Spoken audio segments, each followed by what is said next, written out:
महत्वाची बातमी आहे खेड आळंदी विधानसभा मतदारसंघातून। या मतदारसंघात महायुती जुंपली आहे। वाहतूक कोंडीमुळे चाकण एमआयडीसी मधून कंपन्या बाहेर जात असल्याचा आरोप एकनाथ शिंदेंच्या शिवसेनेकडून करण्यात आलाय।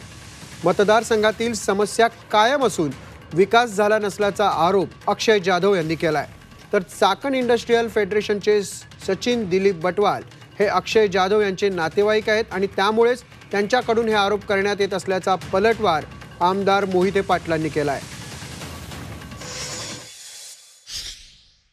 जे नातेवाईकांवरती बोलताय तर सगळ्या तालुक्याला माहिती आहे कोणाचे नातेवाईक किती काम करतात एमआयडीसी तालुक्यातल्या तरुणाईला पण आता कळून चुकलेलं आहे।